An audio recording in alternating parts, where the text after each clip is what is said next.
Mark spent a long time on a European tour, over 20 years playing at the highest level, so we're going to pick his brains a little bit about how he developed his own course management strategies to get him through rounds that aren't going so well, and making sure that he's picking the best options to ultimately shoot the best score. So what would you say, Mark, in terms of from playing over the years and going from course to course, country to country, what are different strategies you've kind of drawn upon? I mean, we always, I've used this phrase before, but we always look at the course as an examination, really. So it's trying to break things down. Often look at holes. I think you used a great phrase earlier. You look at hole maybe from the starting at the green and working your way back to work out the best ways to play them. That's a really good tactic as well. That reason is because probably before you decide your tactic, you want to know where the flag position is. And this is what this stuff's all about, is getting the most out of your rounds, just making better decisions. That's a simple way of putting what is described as course management to me, is making better decisions. Definitely. So just to set the scene for you guys then, we're on the 11th hole at Bawtry, 126 yards, so par 3. It's our first hole, so give us cut some slack. We're not that warmed up. But what we've got here, I mean, I'll set the scene and let Mark maybe talk through kind of how we would approach this type of shot. We've got a pin that's kind of tucked on the front right hand side, just over the bunker. So Mark, looking at this, if you was in tournament play or even play now, how would you be reading this shot and strategizing for what you're about to do? It's just deciding for yourself, understanding your own game and understanding your own course. So, I mean, for me, picking something out, there's a tree there that's fairly obvious to aim at, then I'm at least 10 feet left of the flag. If I hit a good shot on that, I've still got a chance of making 2. Obviously at my level you're still wanting to make 2. Yeah, definitely. Somebody off 12, 15 should be aiming 5 yards further left than that, giving themselves a bit of room on both sides. And then just how his golf is, you'd love to make a 2, but on this particular, this is just because this is only because the flag is at the side of the green. So don't get confused. If it's in the middle of the green, you go for it. But this is just in particular, our first hole today, it's right on the edge. Stack the odds in your favour. Like Mark was saying, pick a target, but also pick a smart target where you've got the fatter part of the green to aim to. Take dead aim if you're feeling you've warmed up and you're feeling confident, by all means. But also just pick the smart shot as well, so you're giving yourself the best chance to make a par, and or maybe a 2 as well. So. Yeah. Cool. Right. Let's roll. So we've had no warm up. It's -2. Sam's going to have a go with us as well. But I'll have a blast at this. Let's see what we can do.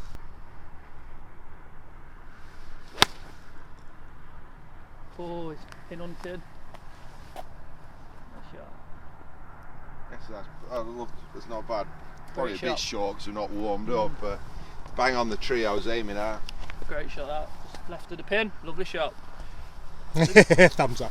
So this is the benefit of going second here. I was kind of watching how Mark's ball was flying through the wind, kind of stalled a little bit. It's a little bit cold, as he said, so I'm actually going to take one more club, and this is something you guys might want to try as well, especially if it's one of the first few holes. Maybe take one more club just to allow your body to get warmed up and get moving, so you're not having to really go full out on your first few swings of your round. So I'm going to take one more club and hopefully it pays off. Yeah, I mean, course management, that's part of course management. Air temperature, I mean, it's detailed stuff, but it's freezing cold. It's absolutely, the ball is not going to go as far as you hit it in summer, so you have to take that into account.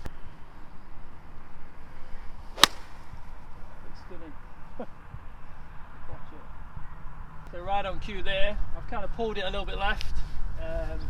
It's gone over the bunker though. Taking that extra club served me quite well actually, because it's took out all the hazards in the front of the green, i.e. the bunkers. So I've pulled it a little bit left. I still might be putting, and if not, I've actually got all the green to chip with as well. So let's go see where they've ended up. Perfectly played, well done, Sam.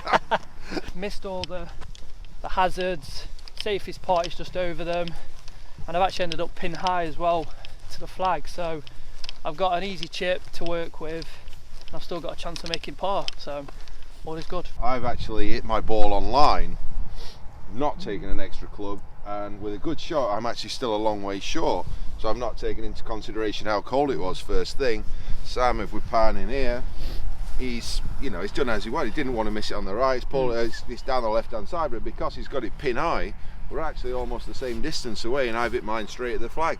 So he's actually made a really good decision. So that's a classic example of I've hit a better shot, you've made a better decision, and you're Outcomes, actually yeah, the yeah. outcome's almost the Pretty same similar, due to exactly. you making a better decision than me, and that's a really good description of course management.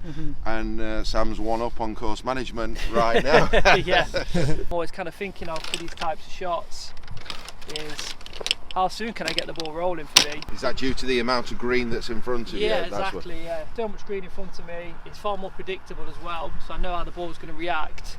I don't need to risk chucking it up into the sky, relying heavily on my distance control being perfect. I can really just get it running like a putt and hopefully get it as close as possible.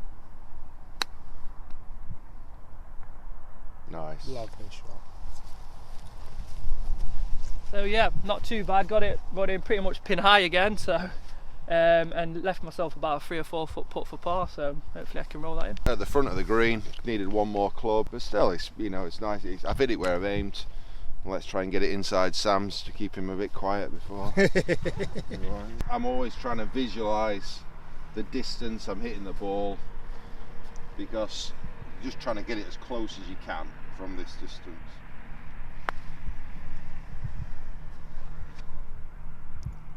Oh! But I mean, you're always trying to hold the putt, but that's a perfect outcome from that kind of distance. Winter greens, tap in 3, and then let Sam sweat over his par putt. Give you that one, don't worry. Thank you. Oh! Very, very generous.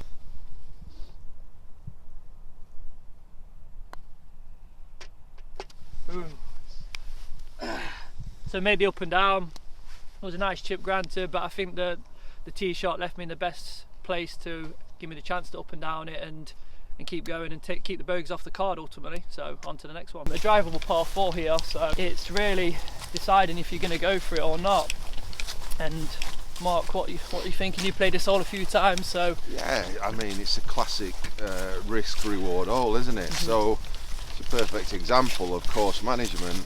yeah. And to reiterate what we said earlier, the first thing you want to know is where the flag position is, and how far it is, and then we'll analyse the hole and go through what we think is the best decisions. For me, it's a green light shot. I mean, it's from here, it's 250 yards, winter tee, back tee's 280. I mean, it is polar bear weather today, so I'd say it's probably playing 280 anyway. So that's my first analysis, how far it's playing. Flag today is perfectly placed in the middle, so that probably makes it easier to go for it because it's in the middle.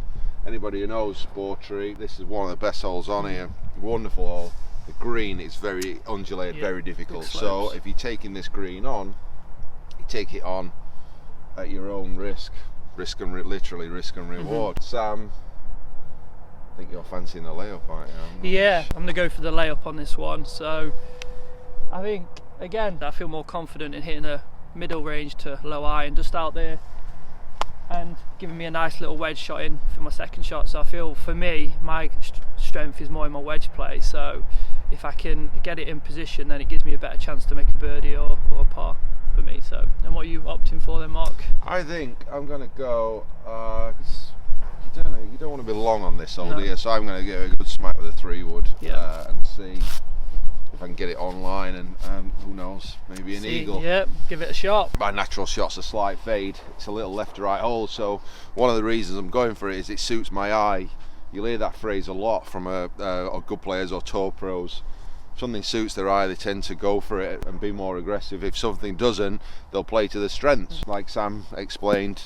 So this for me is a big tree just left, try and let it peel off and just hit a nice release fade, and hopefully it should make the front at least. And then, like I said, the green slopes massively, so already I'm deciding I don't really want to be past it, so I'd rather be just short of it or on if it's possible. Let's see what we can do. Great shot that. On the pin. Oh! Lovely shot.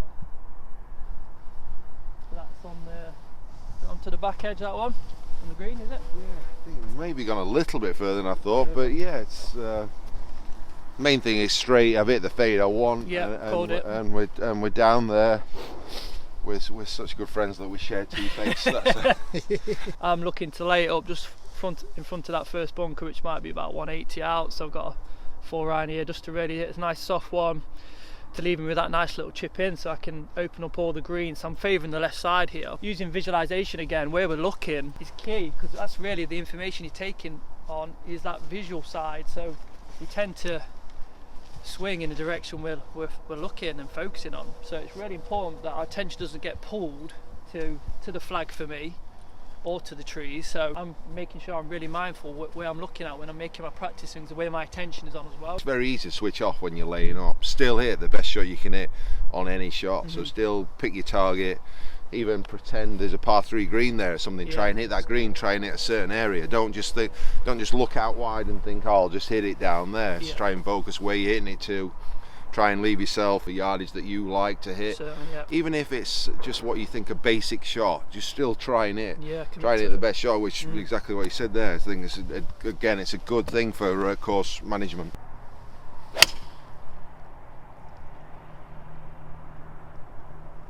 The fairway for the layup is actually 50 yards left of the green, and we said it's a left to right hole. So if you actually didn't know the hole and you hit your layup towards the flag, i.e. just got blasé, come up here, I'll just lay it down there, the centre of the fairway from here is actually 50-60 yards left of that flag, and that gives you the angle in. That's just something to take into consideration when you're picking your target.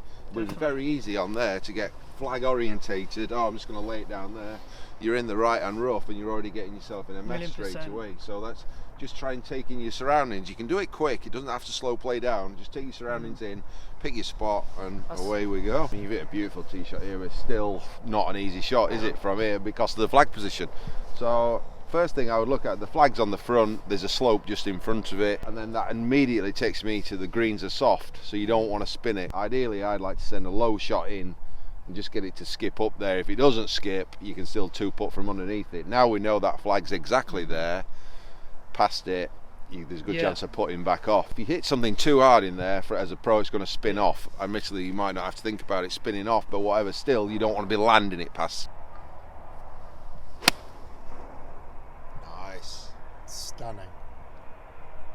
Oh, it's a brilliant shot though, but it is just by. I dropped it just over the pin here. I think I did have a bit of extra off, but put a bit more onto it, but it's come off all right. The flight was low and it's thankfully stopped pretty pin perfect, so I've got a chance at birdie, so I'm still in the game. Yeah, I mean, that's a classic. Our classic example. Our first reaction there was, "Ooh, it's gone past," but you've said it's still a brilliant shot, and we'll see how tough the flag is when we get up there. They played that very well. What's really standing out for you, Mark, as you approach the green here? What do you see? What you see? Well, just to prove how we think, like sometimes no different to anybody else. My first thought is I could put that off the green easily. I mean, tricky. I've hit an absolutely lovely tee shot. I'm on in one. This is how treacherous this green is. You can see, as we said, it's the classic upturned saucer. I've got to now try and find a way of getting that ball close. We'll see in about 2 minutes time. Maybe the better shot from the tee, or sorry, the more aggressive shot, not necessarily the better shot, but the more aggressive shot. Because of that flag position, it hasn't worked out. I don't know if you remember on the tee, I said I didn't want to go past the flag. It's not, the game's not that accurate where you can work it out. I bit the best shot I can, but it has gone past the flag, and I said back there I'd be in trouble if it has, and I was hoping it'd be front edge, it's back edge. Got to deal with the consequences. Yeah, time to play a good putt on that one. So here we are. I've hit this 3-wood, as I said, 30-40 feet by. I've just got to try and pull out the putt of my life somehow.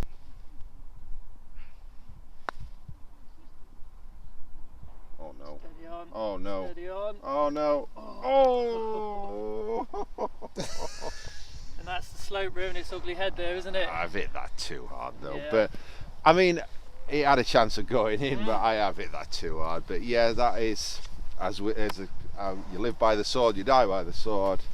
I've took the tee shot on, and I've now missed the green in 2. Not something you see that often on in 1.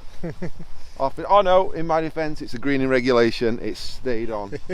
Take that back. A lot of people might be a bit embarrassed by that, but I've already described how difficult it is. A pro now would get on trying to hold this putt. They wouldn't be like, oh no, that's a nightmare. I'd be straight into, because the worst thing you could have done was leave that putt short. Yeah. So I've given it a go. I'm down here. If, you know, if the flag's difficult, that's also, you know, I can't do anything about that. My focus turns immediately on trying to knock this one in. A lot of people, they might just want to rush to the next one and say, "Oh, I've ruined that," and just try and not finish it off. You now got to change your mentality. You're now putting massively uphill, so just get a feeling for the pace.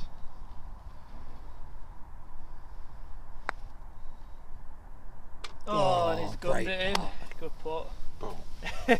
Put the pressure back on. Great birdie. That is a good insight into how quickly a good mindset changes from things, yeah. oh my, I've hit the drive of my life. Well, not, but you know, you think you've hit the drive of your life. Next thing you're off, and that's a good way of improving your scores. Definitely. Just by flicking that switch. Right, let's focus on the next shot as quick as possible. Not dwelling on what's happened, just trying to make the best of what's to come. So yeah, totally get that. So right, see if I can match Mark's birdie on this one then. For me, I'm thinking of where do I want to drop this ball into the hole. It's not the front lip for me. I'm trying to get it coming in from the side. That's it. If you imagine kind of like a clock face, this is what I do sometimes on sloping putts. I kind of imagine at what part of the clock would I want the ball to be entering in and dropping into the hole. So for me, I'm looking at round about 4 o'clock, 3 o'clock here. And the benefit of this is the ball has always got a chance of actually dropping into the hole. As soon as I miss this low, it's not getting any chance of going in. So always giving yourself that chance to hold it is going to be key, which they call it kind of the pros miss, don't they? It was an Ernie Els tip where he says, imagine some water at the highest point. Where would that water run?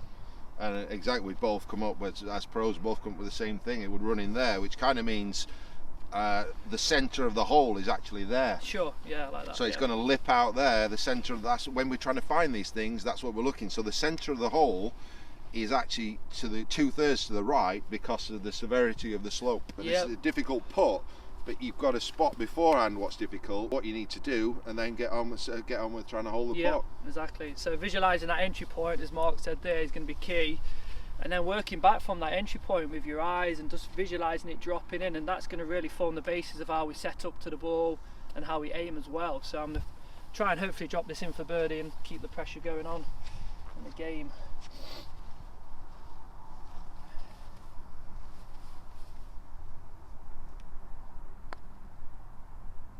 Great got it. putt. So Great yeah, putt. just dropped it in, side door. Birdie birder, well done. Yeah, well done, buddy. Right, guys, well that's those holes finished. Hopefully you got a really good insight into different ways of playing, different strategies. Pick my brain a little bit. Sam, some excellent execution. Managed to draw a half with me, which I'm not really too happy about, but he Claim to fame on that one. He did an excellent job. But when we chatted there, you know, we're talking about lowering scores, lowering your handicap, course management. We just want to try and help you go along with the stuff that we're doing on the range, and this is where we want you to improve out here by just breaking things down. So we've given you some insights and tips on, you know, narrowing your targets down, pick where the defensive area is, but try and hit it positively to that area rather than negatively away from something that's already there. So putting tips, everything, this will all help when you're out on your own. Again, depends on your character. You can, you know, have some banter with your mates with it, or if you're internal, keep it inside yourself, work it all out on your own. There's so many different ways of doing it. Just be yourself, enjoy your golf, and keep improving those scores. Definitely, yeah. So yeah, just to cap it off, just making better decisions on the golf course ultimately, and that's going to help you shoot those lower scores and approach things a little bit differently and play to your strengths. And then over time you start to automatically go through this process and you start to pick out these shots and make better decisions and shoot those low scores. So I hope you enjoyed it, and we'll look forward to doing it again. Cheers, Mark. Thank you. Cheers, buddy. Cheers, buddy.